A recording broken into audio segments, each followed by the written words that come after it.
welcome back. The Power Showcase is an annual event at Marlins Park that showcases the top power bats on the amateur level. That ball jump off. I mean, the skill set that these kids have, it is so much fun to watch these kids swing the bat. And the president and CEO of Power Showcase is our friend Brian Domenico, who joins us every year on the stove to talk about the event. Brian, good to see you. Thanks for coming on, as always. Talk about some of the names and what made your event this year such a success, as it always seems to be.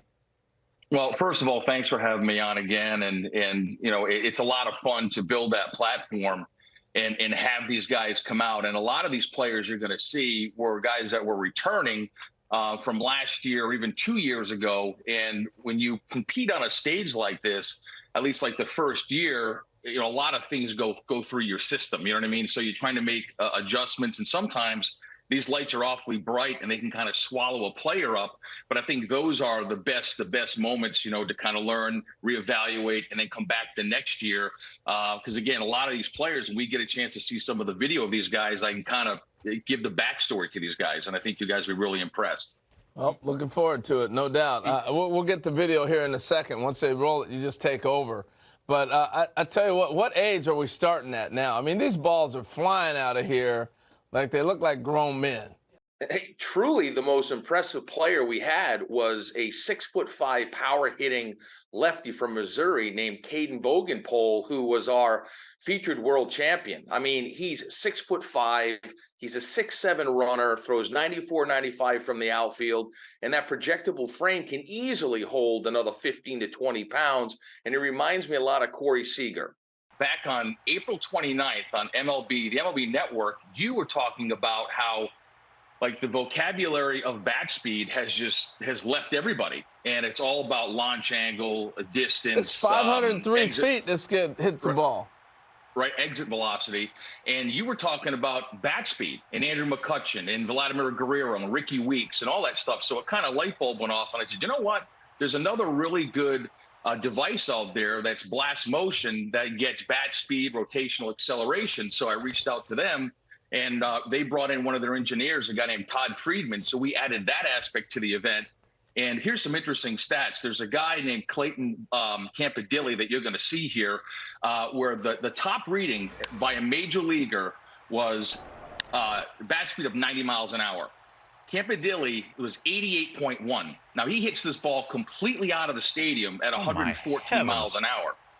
Yeah, I mean, an incredible talent, Wow. You've had a lot of notable big leaguers. We're taking a look at some of the breakdown here for Clayton's swing. You've had guys, Bryce Harper, Daniel Vogelbach, Tristan Casas, who is waiting to bloom as a Red Sox, and a bunch of kids that have played in this thing, competed and hit balls over 500 feet. And you had another couple of players join that club in this year's event. Yeah, there's a young man who, to kind of bring up what I said earlier about guys that have come to the event multiple times, by Clayton Bolkema. He's a player who's Brazilian-born. The Brazilian Bomber is his nickname. And he hits a ball up into the lights at 491 feet.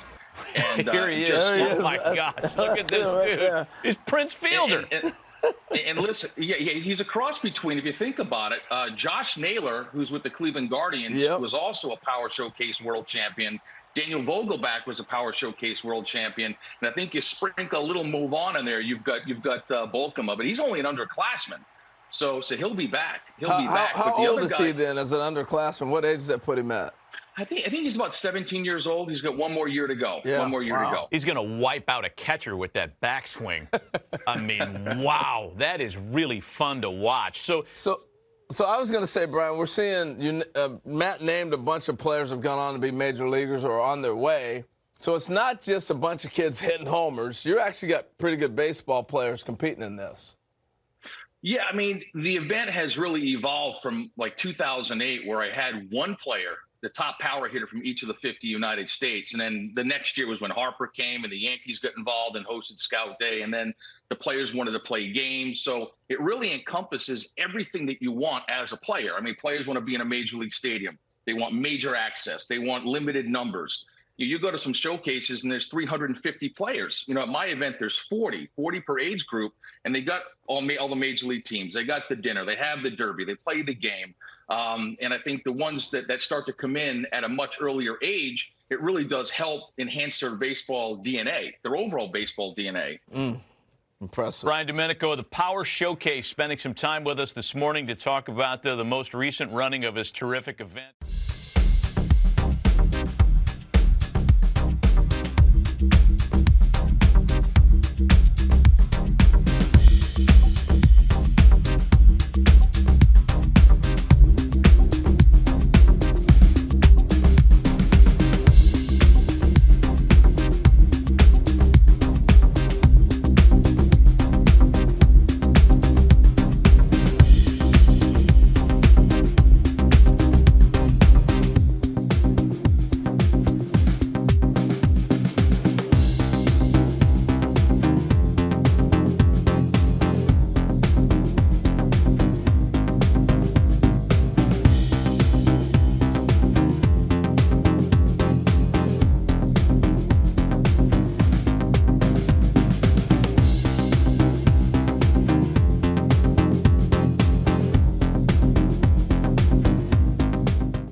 Scout Day portion of this Power Showcase. Great opportunity for you to get out in the stadium here. My name's Nick Presto. We got a bunch of scouts from different clubs. We're gonna do defense first. We're gonna hit. Run the 60. If you're a pitcher, you go to the bullpen. It'll be a good opportunity for you to get some experience doing it.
First baseman out of Everso Run Middle School, a returning participant who previously recorded 10 home runs with a long of 326 feet, Grady Kerins.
back-to-back home runs.